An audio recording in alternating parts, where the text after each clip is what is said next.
If you're over 60, this is the most important episode you hear this week. Now, picture this. You're lying in bed exhausted, but your mind is still spinning.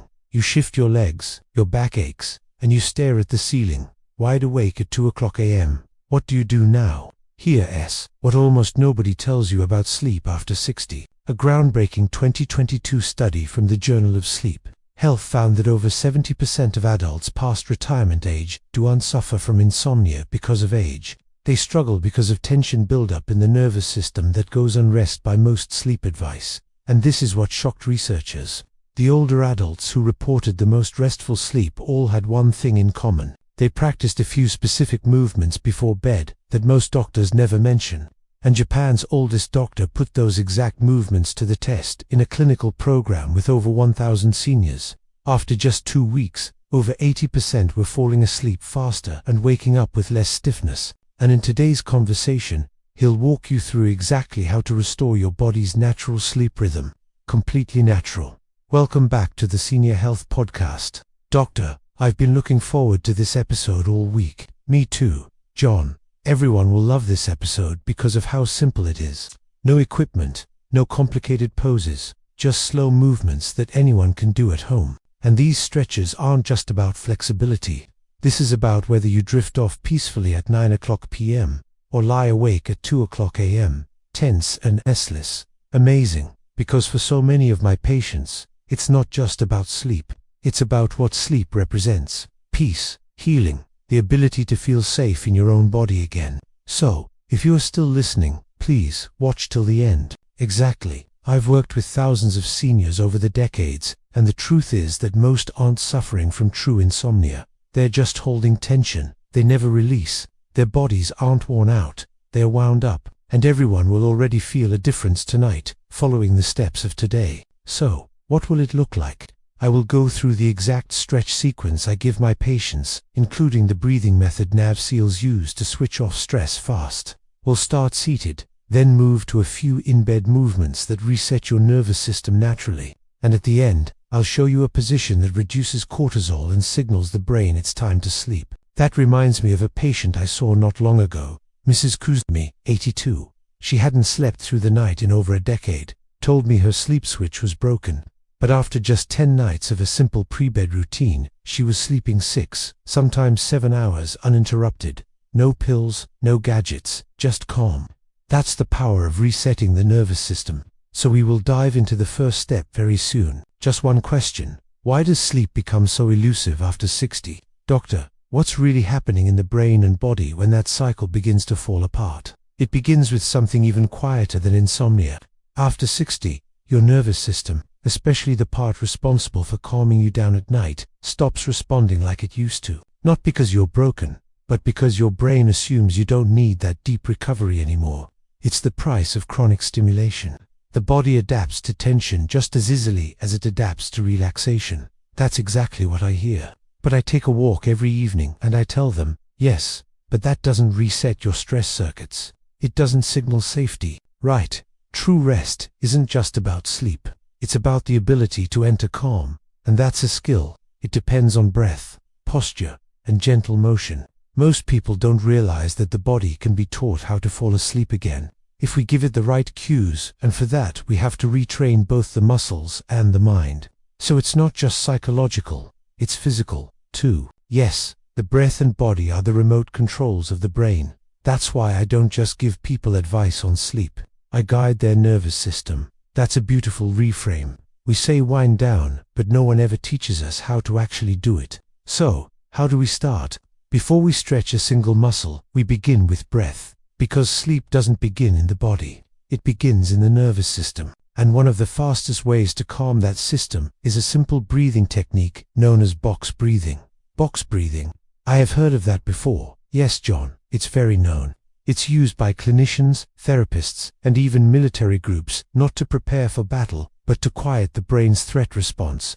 So, how does it work? The method is simple. Inhale for 4 seconds, hold for 4, exhale for 4, and pause for another 4. Do this cycle 4 to 5 times, and your heart rate, cortisol levels, and racing thoughts all begin to slow.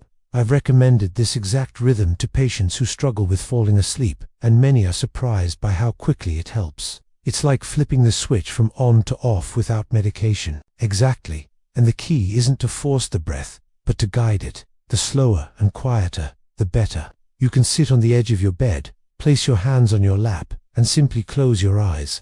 The goal is to feel the breath in the belly and not just the chest. This tells your vagus nerve the body is safe, right? Yes, that one signal alone has been shown in studies to reduce blood pressure and anxiety within minutes. So, this isn't just about feeling calm. It's about shifting your body out of fight or flight and into rest and repair.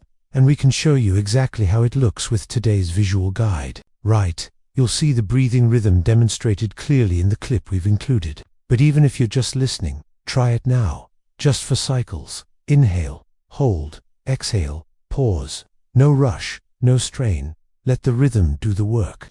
And if you want to go deeper, you can extend the practice to 5 minutes. Many of my patients say that's when the real magic happens. Their thoughts slow, their body softens, and sleep comes easier. That's powerful.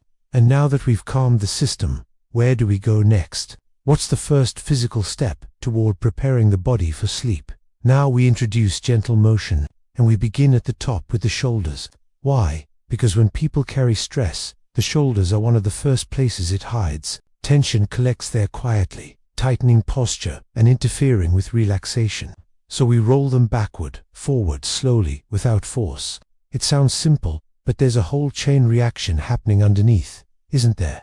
Yes, rolling the shoulders does more than loosen muscles. It opens the upper spine, improves blood flow, and begins to synchronize movement with breath. That's the secret. You're not just moving, you're restoring the conversation between the nervous system and the body. And it's also one of those movements people stop doing without noticing, until suddenly they look over their shoulder or lie flat comfortably. Exactly, I recommend sitting upright, feet flat on the floor, hands resting gently on your thighs. From there, just begin to roll the shoulders back in a slow, full circle. Do 6 to 8 slow rolls backward, then repeat forward. Let your breath move with the motion. No tension, just awareness. So the focus isn't on perfection, it's on connection. That's right. And if you feel stiffness, that's okay. You're not trying to force it out. You're simply inviting the tension to release. Over time, that invitation becomes the habit.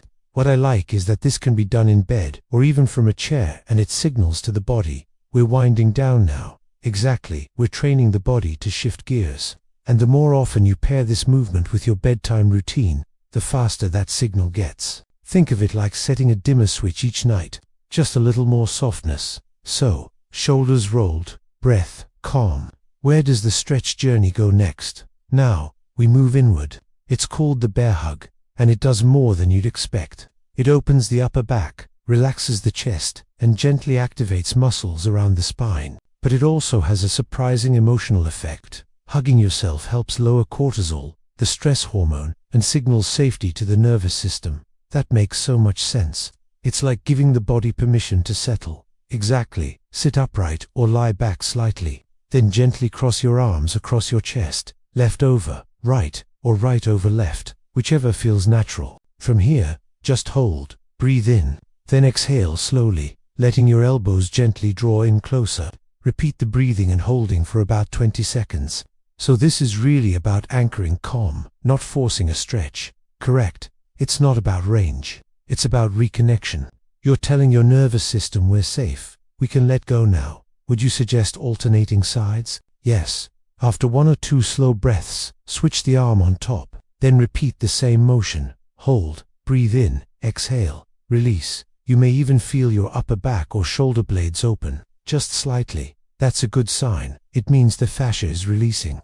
It's amazing how something so small can make such a big difference in how you feel in your body. The most powerful movements are often the gentlest because they work with the body, not against it.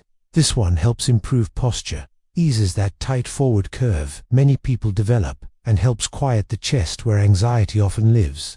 So from this moment of stillness, what is the next step? So once we've softened the upper body, is it time to lie down? Yes. Lying down helps shift the nervous system towards sleep. It grounds the body, reduces tension in the spine, and invites the breath to deepen. I always suggest lying flat on the back, knees bent or straight, depending on comfort. Place a pillow under your knees if your lower back needs support. Let your arms rest beside you, palms up, a signal to the body that it's safe to release. I love that. Just that image alone makes you want to exhale. Now, from that resting position, we begin with a small but powerful movement. Head turns. Gently turn your head to the right, then back to center, then slowly to the left, and return. Do this a few times with your breath. It releases deep tension around the neck and brainstem where many seniors unknowingly hold stress. And I imagine it also signals the eyes, the balance centers, the whole vestibular system, that it's time to slow down. Exactly, it's not just muscular, it's neurological. After the head turns, bend both knees with your feet flat on the bed. Slowly sway your knees from side to side. There's no goal here, just allow the hips and lower back to move gently like a wave. Do this for 30 seconds to a minute. It decompresses the spine and hydrates the sacroiliac joints. This is such a helpful contrast. Most people think sleep prep is about supplements or blackout curtains, but this is about reclaiming the body's own ability to rest. When you reintroduce safety and softness into the nervous system, the body does what it was built to do: repair. Sleep isn't just unconsciousness, it's deep cellular work, and this kind of movement helps unlock it. That gives me the image of just floating into rest. But for those of us who sit a lot or have stiff hips, is there anything we can do to support the lower body specifically? Yes, and that brings us to a stretch that's especially powerful: the hamstring release. Many seniors don't realize how much tight hamstrings interfere with sleep. When those muscles are shortened, they pull on the pelvis and lower spine, creating discomfort even while lying down. That's why this gentle stretch is so helpful before bed. It unwinds the tension from hours of sitting and cues the legs to relax. And I assume this is one of those stretches that can be adapted based on someone's mobility. Precisely, if you're able, lie on your back with one knee bent and the other leg extended gently upward. Hold the back of your thigh or calf, not the foot, and breathe into the stretch. If that's too intense, simply bend the knee slightly, or even support it with a towel behind the thigh. The goal isn't range, it's relaxation. That's such an important point. You're not chasing flexibility, you're inviting calm. Exactly. Hold for a bear mound, about 20 seconds per leg, breathing deeply. Then switch sides. You may notice one side feels tighter. That's okay. It's a reminder of where the body needs attention, not a flaw. So, let's finish strong. What's the last thing we can do to fully signal to the body it's time to let go? We finish with the hips, specifically a gentle passive stretch where the soles of the feet come together and the knees fall open. It's known for opening the inner thighs and pelvis, but more importantly, it activates the parasympathetic nervous system. That's the branch responsible for rest and digestion. By holding this position and breathing slowly, you're giving the brain a final cue that the day is done. How long should someone hold it? Start with 30 seconds and build up to 2 minutes if it feels good. If your knees don't naturally fall all the way, place pillows underneath for support. This isn't about forcing range, it's about resting into gravity. And as always, continue breathing. That's the through line in all of this, isn't it? Movement, but without strain. Breath, without force. Exactly. And now we finish with a full body stretch. Arms above the head, feet stretched out long like a tree expanding its roots and branches. This releases any last bits of stored tension and opens the lungs one final time. Some people like to gently pedal their feet or circle their wrists. I say follow what feels good. You've earned it. So doctor, we are not done yet. Although this sequence is finished, listeners need to hear this. Although the body is stretched, the mind is quiet and obviously in a different state than when we began.